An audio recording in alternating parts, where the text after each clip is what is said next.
미국 백악관은 중국이 아이다호에 기반을 둔 마이크론에 대한 반도체 판매 금지를 고려할 경우 한국 반도체 제조업체들이 중국 시장 공백을 채우지 않도록 요청했습니다. 이는 중국의 경제 압박에 대응하기 위해 동맹국들을 동원하려는 미국의 시도입니다. 윤석열 대통령이 월요일 워싱턴으로 국빈 방문을 준비하면서 이러한 요청이 제기되었다고 서울 대통령 관저와 백악관 간 협상에 익숙한 4명의 관계자들이 전했습니다. 이번 달 중국은 마이크론을 대상으로 국가안보 검토를 시작했으며 마이크론은 한국의 삼성전자와 SK하이닉스와 함께 글로벌 디램 메모리 칩 시장에서 지배적인 위치를 차지하고 있습니다. 중국 사이버 우주행정 당국이 조사 후 징계 조치를 취할지는 불분명합니다. 그러나 마이크론에게 위험이 큽니다. 중국 본토와 홍콩은 지난해 마이크론의 308억 달러 매출의 25%를 차지했다고 관련자가 전했습니다. 미국 관리와 기업 임원들은 중국이 고급 반도체를 획득하거나 생산하는 것을 방지하기 위해 조 바이든 대통령이 취한 강력한 조치에 대한 중국의 보복으로 객 조사가 시작됐다고 생각합니다. 미국은 서울에게 마이크론이 조사 결과 판매 금지를 받게 될 경우 삼성전자와 SK하이닉스가 중국에 대한 판매를 증대하지 않도록 제지하도록 요청했다고 전했습니다. 백악관의 요청은 월요일에 윤석열 대통령이 워싱턴에 도착하는 민감한 시기에 제기되었습니다. 미국은 인도-태평양 지역에서 중국에 대응하기 위해 동맹국들과 협력했지만 이는 이제까지 알려진 첫 번째 기업들에 대한 요청입니다. 워싱턴의 대한민국 대사관과 삼성은 코멘트 요청에 응답하지 않았습니다. SK하이닉스는 한국 정부로부터 요청을 받지 않았다고 말했습니다. 마이크론은 코멘트를 거부했습니다. 백악관은 구체적인 사항에 대해 언급하지 않았지만 바이든과 윤석열 정부가 국가안보 및 경제안보 문제 포함하여 첨단 기술 보호에 대한 협력을 강화하면서 역사적 진전을 이뤘다고 말했습니다.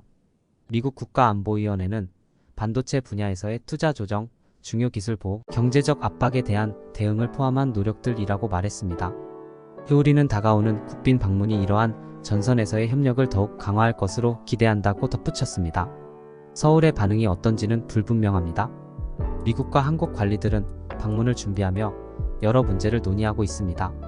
이에는 북한이 한반도에서 긴장을 고조시키는 가운데 미국이 한국의 확장 억제에 대해 더 많은 보장을 제공하는 방안도 포함되어 있습니다. 마이크론 관련 요청은 윤석열 대통령에게 복잡한 입장을 만들어냅니다. 그는 작년 중국에 대해 좀 더 강경한 정책을 펼칠 것이라는 입장으로 취임했습니다. 이러한 입장을 보여주기 위해 그는 지난주 중국이 힘으로 대만에 대한 지위를 바꾸려고 하는 시도를 비난하며 중국으로부터 격렬한 반응을 이끌어냈습니다.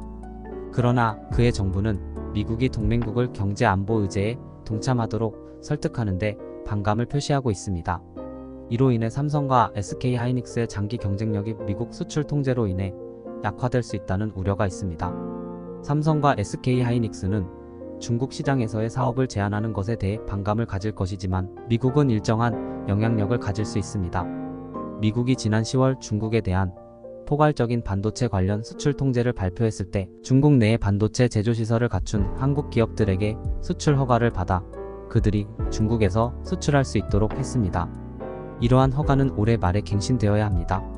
미국 상무부는 이와 관련해 아무런 업데이트도 없다고 밝혔습니다.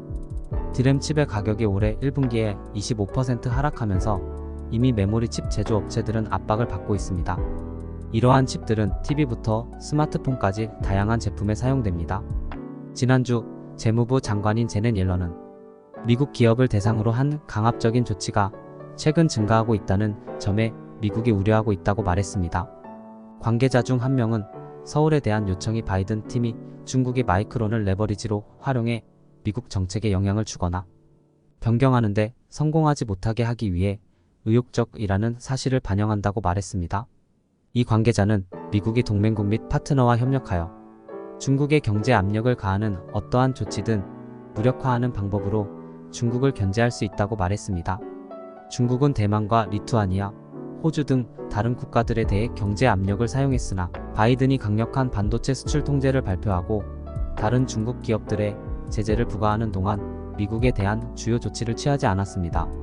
최근 중국 관리들과 만난 한 사람은 그들이 미국이 중국 기업에 대한 제재를 가하는 데 있어 인내심을 잃고 있다고 말했으며 이는 중국이 보복 조치를 고려하고 있다는 신호로 여겨집니다.